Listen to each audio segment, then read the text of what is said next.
जय हिंद साथियों, देखिए आपका 17वीं बीपीएससी का आपका एडमिट कार्ड भी आ चुका है। ये आपका कल से आपका डाउनलोड होने लगेगा। तो देखा जाए आपका एग्ज़ाम जो है ये आपका ये 13 दिसंबर को है और ये आपका ये एक ही शिफ्ट में पेपर होगा। ठीक है, एक ही शिफ्ट में पेपर होगा। ठीक है, तो आप देखिए 13 दिसंबर आपको एग्ज़ाम है, आज आपका 5 दिसंबर हो गया। तो यानी देखा जाए इसमें आपका तो आपका 7 दिन का समय बचा है। लेकिन 7 दिन के समय में आपको देखा जाए तो आपको जाने में, सेंटर पर जाने में भी आपका 1 से 2 दिन का समय लगेगा। ठीक है, 1-2 दिन आपको पहले सेंटर पर जाना चाहिए जिससे आपका अच्छे से एग्ज़ाम जा सके। ठीक है, तो 1-2 दिन तो आप सेंटर को खोजने में या सेंटर पर पहुँचने में आपको समय लग जाएगा। तो देखा जाए आपका तो सिर्फ आपका 5 ही दिन का समय आपको बचा हुआ है जिसमें आप पढ़ सकते हैं। ठीक है, केवल आपका 5 दिन का समय बचा है जिसमें आप कुछ पढ़ सकते हैं, रिवाइज कर सकते हैं। तो हम आज बात करेंगे आपका कि इसमें आपको किस सब्जेक्ट को आपको पहले रिवाइज करना चाहिए और किस सब्जेक्ट को आपको विशेष ध्यान देना चाहिए जिससे आपका पीटी आसानी से निकल सके। तो देखिए आपका ये आपका है, ये 4 सब्जेक्ट है आपका। ठीक है, ये आपका 4 सब्जेक्ट है। पहले आपका है बिहार स्पेशल। ठीक है, देखिए बिहार स्पेशल आपका वेटेज पिछले बार आपका कम था, 13-14 क्वेश्चन था, लेकिन इसका आपका देखा जाए एवरेज तो आपका 25 से 30 क्वेश्चन आपका बिहार स्पेशल से पूछे गए हैं। और आपका इस बार मीटिंग जो हुआ है बीपीएससी के साथ तो उसमें भी आपको इस पर चर्चा किया गया है कि बिहार स्पेशल के क्वेश्चन बढ़ाया जाए। ठीक है, तो 25 से 30 क्वेश्चन हम मान सकते हैं आपका बिहार स्पेशल से रहेगा।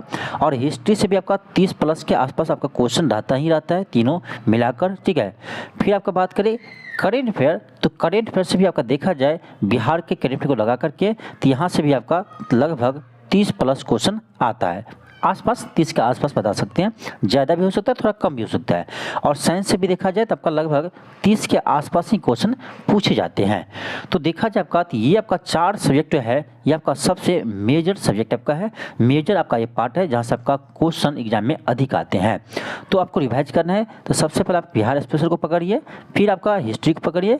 अभी आपका ऐसा नहीं कि अलग अलग विषय को करना है, सब विषय को आपको अभी एक साथ ही लेकर चलना होगा। ठीक है, टाइम टेबल अपना बना लीजिए, तो उसके अनुसार आपका चारों सब्जेक्ट को एक बार आप रिवाइज कर लीजिए अच्छे से। बाकी सब्जेक्ट जो है उसको भी रिवाइज करना है, लेकिन उसका उतना वेटेज नहीं है, तो मेन टॉपिक बाकी सब्जेक्ट का आपको पढ़ना है। लेकिन इन सभी को आपको सभी को चैप्टर वाइज देखना होगा। और आप चाहे आप नोट्स बनाए हो, चाहे आप कोई बुक पढ़े हो, तो उसको आप रिवाइज कीजिए, एक बार फास्टली रिवाइज करना है। यदि आप एक बार पढ़े होंगे, 2 बार पढ़े होंगे तो आप रिवाइज आसानी से कर सकते हैं। तो इसमें बात रहा आपका कि बिहार स्पेशल कहाँ से पढ़े, तो देखिए बिहार स्पेशल का आपको बिहार का हिस्ट्री, बिहार का ज्योग्राफी, ठीक है, बिहार का आपका जो प्रमुख नदियां हैं, बिहार बजट हुआ, बिहार इकोनॉमिक सर्वे हुआ, सारा क्लास हम करवा रखे हैं इसी चैनल पर, तो इसमें आप जाकर देख सकते हैं। तो बिहार स्पेशल का आपको अलग से कोई भी बुक पढ़ने की जरूरत ही नहीं पड़ेगा, जितने भी आपका इंपॉर्टेंट क्लास है सारा क्लास हम करवा चुके हैं सब्जेक्टिव और ऑब्जेक्टिव रूप में। तो बिहार स्पेशल आप इस चैनल से कर सकते हैं। फिर आपका रहा करेंट अफेयर, तो करेंट अफेयर भी आप हमारे क्लास हमारे आपका चैनल से कर सकते हैं। इसमें आपको नेशनल इंटरनेशनल भी करवाए हैं और आपको टॉपिक बैच भी हम करेंट अफेयर को करवाए हैं। और बिहार का भी आपका करेंट अफेयर अलग से हम करवा रखे हैं। और आगे भी आपका हम एग्जाम से पहले आपको मैराथन क्लास करवाएंगे करेंट अफेयर का, बिहार का भी और आपका नेशनल इंटरनेशनल का भी। ठीक है, और साइंस और हिस्ट्री आप जहाँ से भी पढ़े होंगे उसी को आप रिवाइज कीजिए। ठीक है, देखिए आपका रिजल्ट में सबसे बड़ा सहयोग करता है करेंट अफेयर। करेंट अफेयर आपका सही होता है तो आपका अच्छा मार्क आ जाते हैं, करेंट अफेयर आपका गलत ज़्यादा होता है तो आपका कम मार्क्स आते हैं। ठीक है, तो रिजल्ट डिसाइडिंग जो देखा जाए तो आपका करेंट अफेयर बहुत बड़ा रोल है। तो करेंट अफेयर क्लास हम बहुत अच्छे से करवा रखे हैं। बिहार का करेंट अफेयर भी आपको सब्जेक्टिव और ऑब्जेक्टिव दोनों टाइप करवा रखे हैं, और आपका नेशनल करेंट अफेयर भी आपको करवा रखे हैं। तो इस चैनल पर जाइए, आपको करेंट अफेयर का भी क्लास मिल जाएगा।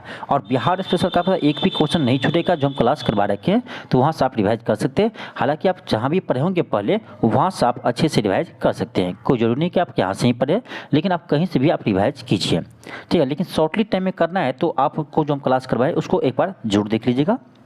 ठीक है, और आपको घबराना नहीं है। ठीक है, इस 4 सब्जेक्ट को आपको पहले रिवाइज कीजिए। बाकी आपका देखिए इकोनॉमिक्स का वेटेज बढ़ा रहा है तो इकोनॉमिक्स को भी ध्यान दे एक बार देख लीजिए। ठीक है, इकोनॉमिक्स का भी आपको हम एक क्लास करवा रखे थे, जितने भी आपका यूपीएससी का क्वेश्चन पूछा हुआ था उसको हम सॉल्व करवा रखे हैं इकोनॉमिक्स का, इससे भी देख सकते हैं। और आपका देखिए हिस्ट्री का भी आपको जो यूपीएससी में क्वेश्चन पूछा था उसको भी आपको करवा चुके हैं, क्योंकि बीपीएससी 69 बीपीएससी में आपका कुछ क्वेश्चन यूपीएससी का रिपीट कर दिया था, इसीलिए आपको हम इस बार यूपीएससी के भी क्वेश्चन हल करवाए हैं। तो इस तरह से आप रिवाइज कर सकते हैं और आपको घबराना नहीं है कि ये छूट गया। किसी को भी, कोई भी स्टूडेंट का आपका 100% तैयारी नहीं होता है, ध्यान रखिएगा। 100% आपका तैयारी कभी भी नहीं होता है। आप चाहे 10 साल कर लीजिए, चाहे 15 साल कर लीजिए, 100% कभी नहीं हो सकता है, ठीक है। तो जो भी आपको तैयारी है उसी पर फोकस कीजिए और अधिक से अधिक आप रिवाइज पर फोकस कीजिए, ठीक है। आपका 100% आपका रिजल्ट होगा, ठीक है। इस पर आपका वैकेंसी भी अच्छी खासी है, तो आपका कट ऑफ भी उतना अधिक जाने वाला नहीं है, ठीक है। तो आप इसी तरह से आप तैयारी कीजिए और आप इस सब्जेक्ट पर अधिक ध्यान दीजिए। यही आपका 4 सब्जेक्ट आपका रिजल्ट आसानी से दिला सकता है। आगे हम कोशिश करेंगे आपका कि करेंट अफेयर का और बिहार स्पेशल का आपका मैराथन क्लास करवा दें। देखिए कुछ दिनों से लगभग 10 से 15 दिन से क्लास मेरा नहीं हुआ है। इसका कारण है कि कुछ शादी में मैं इन्वॉल्व था, उसके बाद एक घटना हो गया, उसमें इन्वॉल्व हो गया था, ठीक है। तो इसीलिए कुछ दिन से बिजी थे ज़्यादा, ठीक है। तो इसीलिए आपका क्लास नहीं हो पाया, लेकिन हम अब कोशिश करेंगे आपका एग्ज़ाम से जो 5-6 दिन अभी बचा है उसमें हम आपको कुछ मैराथन क्लास करवा दिए, करेंट अफेयर और आपका बिहार स्पेशल का। चलिए मिलते हैं इस क्लास में। थैंक यू, धन्यवाद।